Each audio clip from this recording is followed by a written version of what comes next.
What's up, Man Fans? I'm your host, Josh Black, and this is the Man Fans Fantasy Football Podcast. Hit me up on Instagram and Twitter at ManFansFF, or over on YouTube, you can check out our brand new video series, Draftkings Fantasy Locks. It's a short video designed to help you guys get started building your lineups, and I'll put a link to the channel in the description box below. NFL Week 3 is here, and Man Fans know what time it is. It's time to get down to business with the Week 3 Draftkings Fantasy Preview. As always, I'm going to give you my top plays for Sunday's main slate. We'll break down every position using DraftKings pricing, Pro Football Focus statistics, and betting lines by Bovada. Let's start under center. Quarterback pricing was tight in Week 2, and it looks like we should expect that going forward.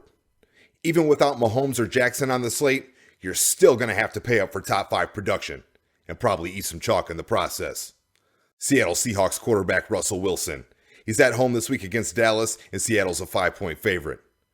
DraftKings has him priced at $7,300 and projected for 19.6 fantasy points. Dude's on fire right now.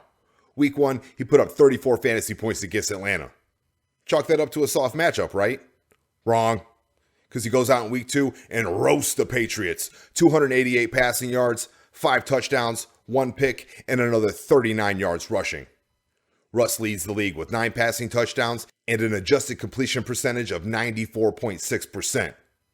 This isn't that run-first Seattle offense that you're used to. These passing numbers are by design, and there's more where that came from. This week, he'll see a Dallas defense that ranks 23rd against opposing quarterbacks. Last week, Matty Ice got him for 4 touchdowns. I've never seen so many blown coverages in one game. Hayden Hurst had a 42-yard touchdown catch.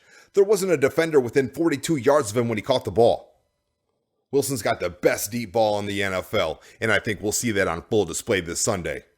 I like him for 300-plus passing yards, multiple passing touchdowns, and upwards of 50 yards rushing. If you're playing cash games, you're playing Russell Wilson.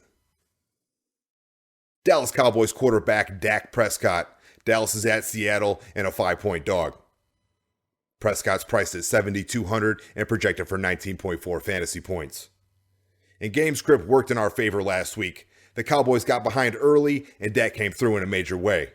468 all-purpose yards and 4 total touchdowns. And we could be in line for a repeat performance this week. Prescott takes on a Seattle defense that ranks dead last in the league against opposing quarterbacks. They made Cam Newton look like an MVP last week. 397 passing yards, 1 passing touchdown, plus 47 rushing yards on the ground, and 2 more touchdowns. I wouldn't be surprised if Seattle jumps out to an early lead this week, and that means mucho fantasy goodness for Dak and the boys. Rostering Prescott does come with some downside, though. The ownership percentage is going to leave a chalky taste in your mouth. But if he ends up being quarterback 1 this week, you might savor the flavor. If you're looking for cheaper tournament options at quarterback, I got you covered. Tampa Bay Buccaneers Tom Brady's on the road at Denver, priced at $6,100, projected for 20.9 fantasy points, and he should get Chris Godwin back this week. And Carolina Panthers Teddy Bridgewater on the road at the Los Angeles Chargers, priced at $5,200, projected for 16.4 fantasy points, and he'll be the focal point this week on offense until Christian McCaffrey comes back. Moving on. Time to talk running backs this week. A combination of soft matchups and key injuries makes running back a value position for me this week. I'm going full fade over 7K and starting at Los Angeles Chargers running back Austin Eckler. He's at home against Carolina and the Chargers are a 6.5-point favorite. DraftKings has him priced at $6,800 and projected for 14 fantasy points. It's been hit or miss for Eckler so far, but the rushing attempts have been there, and he went for nearly 150 all-purpose yards last week. He hasn't quite lived up to that second-round ADP, but I think that changes this week. He draws a Carolina defense that allows the most fantasy points per game to opposing running backs. In Week 1, Josh Jacobs scored 3 times and posted 35 fantasy points against him. And last week, they got an invite to Leonard Fournette's coming out party, over 100 rushing yards and 2 touchdowns. Next man up, Austin Eckler. This dude does damage between the 20s.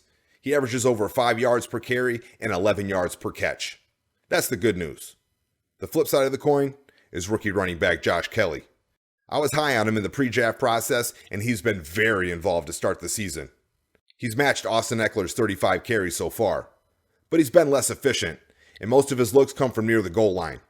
So I prefer Eckler this week. 100 yards rushing? That's a lock, and I expect him to find the end zone for the first time this season. You can fire him up this week. Philadelphia Eagles running back Miles Sanders. He's at home against Cincinnati, and the Eagles are a 6-point favorite. Draftkings has him priced at $6,400, and he's projected for 17.9 fantasy points. After being inactive in Week 1, Sanders hit the ground running against the Rams. 20 rushing attempts, 95 yards, and a touchdown. Plus, another 3 catches for 36 yards. Did I mention the Eagles lost by 18? You almost never see that kind of volume in a negative game script, and that boosts my confidence in Sanders moving forward. This week, he draws the super juicy matchup against Cincinnati. The Bengals rank 28th against opposing running backs. Last time out, they got destroyed by the Cleveland Browns rushing attack. Nick Chubb, Kareem Hunt combined for 210 rushing yards and 3 rushing touchdowns, plus another 3 catches for 24 yards and another score. I like Sanders to pick up where they left off. He should be the focal point of the offense this week, and that's good news for Eagles fans because Carson Wentz has been hot trash for like the last 6 quarters. San Francisco 49ers running back Jerick McKinnon. San Francisco's at the New York Giants this week and a 3.5-point favorite. McKinnon's priced at $4,900 and projected for 13.9 fantasy points. And as my boy Slow once said, the best ability is availability. And that's definitely the case here. In Week 2, Jerick McKinnon vaulted from San Francisco's third running back to their lead dog. Injuries to Raheem Mostert and Tevin Coleman opened the door for McKinnon, and he walked right through, logging 77 rush yards and a score on just 3 attempts. This week, he'll face off against a mid-pack Giants defense. They've allowed the 17th most fantasy points per game to opposing running backs. Last week, they let David Montgomery eat.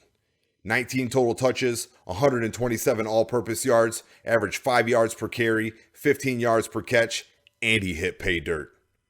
So hopefully there's some meat left on the bone for Jerick McKinnon.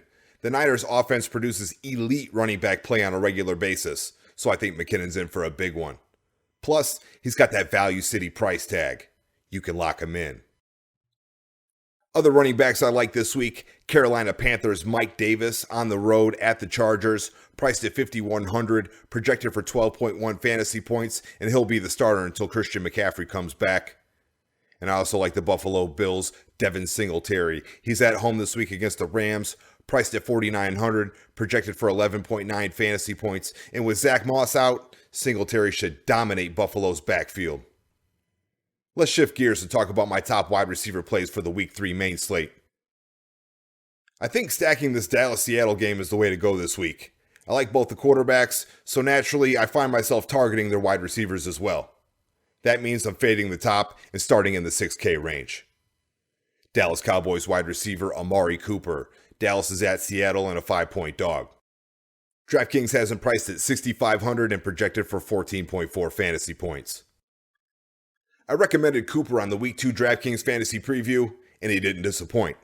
6 catches on 9 targets for 100 yards. He's been targeted 23 times in 2 weeks. That's second best in the NFL.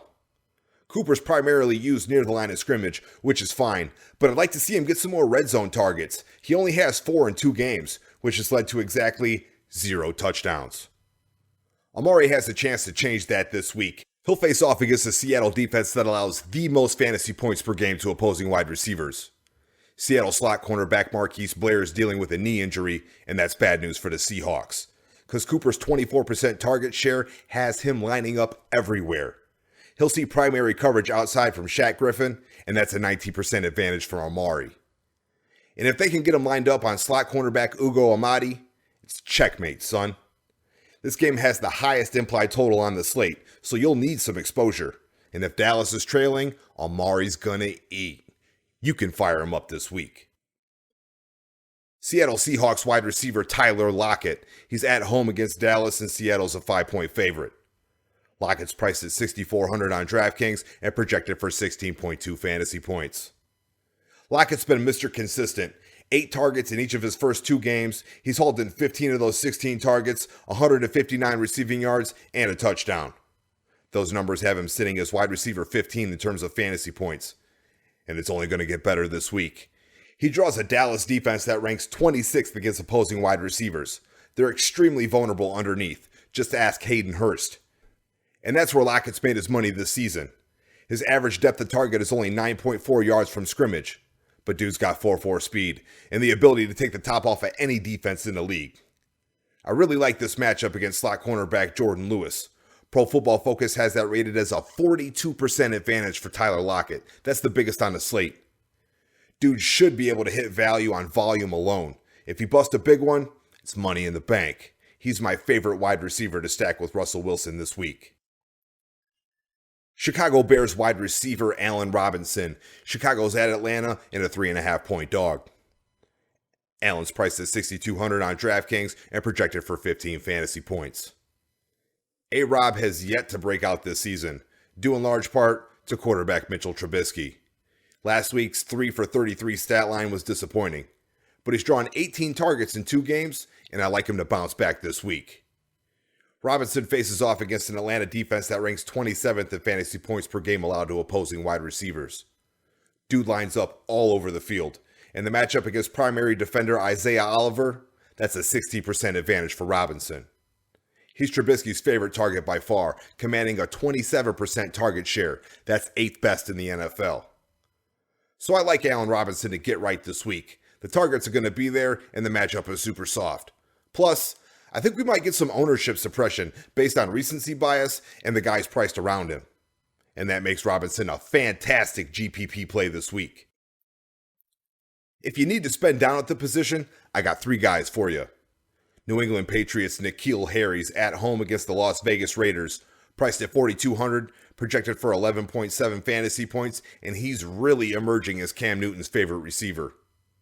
Tennessee Titans Adam Humphries on the road at Minnesota, priced at $3,900, projected for 9.8 fantasy points, and he's in line for another start this week with A.J. Brown out. And New York Jets Chris Hogan on the road at Indianapolis, priced at $3,700, projected for 9.2 fantasy points, and I can see him putting together another double-digit fantasy performance with how thin the Jets are at wide receiver. Moving right along. Let's dive into my top tight end plays this week. I think there's lots of value at the position, but if you have the cash, I love paying up for Las Vegas Raiders tight end Darren Waller. He's on the road at New England, and the Raiders are a 6.5-point dog. Waller's priced at $5,700 on DraftKings and projected for 14.1 fantasy points. And this play's more about pricing than it is matchup. DraftKings priced Waller before he exploded on Monday Night Football, and dude went off. 12 catches, 103 yards, and a touchdown. This week, it's going to be tough sledding. The Patriots defense has allowed the 3rd fewest fantasy points per game to opposing tight ends. In 2 games, they've only given up 4 catches to the position, for a whopping 39 yards. But they haven't seen a tight end like Darren Waller. Dude 6'6", 255 with 4.4 speed. He leads all tight ends in targets and receptions. Not to mention, he's 3rd in receiving yards. Waller's a matchup nightmare. He's Derek Carr's go-to guy, and this will be the last time you can get him below 6K. You can lock him in. If you need a dumpster dive, I got 2 plays for you. Washington Redskins Logan Thomas is on the road at Cleveland, priced at $3,700, projected for 8.5 fantasy points, and this dude has the 4th most tight end targets in the NFL. Not to mention, the matchup against Cleveland is super juicy. Cincinnati Bengals tight end Drew Sample is on the road at Philadelphia, priced at $3,500, projected for 7.1 fantasy points, and this is a nice matchup for the rookie. After CJ Uzomah went down in week 2, Sample came in and drew 9 targets from Joe Burrow. Let's round out the week 3 DraftKings fantasy preview with my top play at defense and special teams. And if you've been paying attention so far, you already know how I roll. I like to pick one defense and go 100% exposure. This week, I'm going all in on the Indianapolis Colts defense. They're at home against the Jets and a 10.5-point favorite. The Colts are priced at $4,100 and projected for 7.1 fantasy points. Last week, Indy's D had a field day against Minnesota. 3 sacks, 3 picks, and a safety. This week, they get a Jets offense who's been sneaky decent. Coming into this week, they rank 11th in terms of fantasy points per game allowed to opposing defenses. But that changes this week. The Jets' wide receiving corps has been decimated by injury, and they weren't that good to begin with, but now it's super garbo. They literally only have one wide receiver on the roster without an injury designation. Plus, Le'Veon Bell is on IR. Now, I don't say this often, but I like Indy's defense for double-digit fantasy points this week. If you're spending up at defense, you're rostering the Colts. If you want to punt the position, I like the Houston Texans defense. On the road at Pittsburgh, priced at $2,100, projected for 5.7 fantasy points. And I don't have a lot of confidence here, but Big Ben's been known to turn the ball over, so maybe we can cash in on a pick six. And that's a wrap on the Week 3 Draftkings Fantasy Preview. As always, you can find me on Instagram and Twitter at ManFansFF or over on the YouTube at ManFans Fantasy Football Podcast. If you love the show, smash the like button, subscribe to the podcast, and share this episode. Good luck this week. I hope you see some green screens, and I'll catch you on the flip side.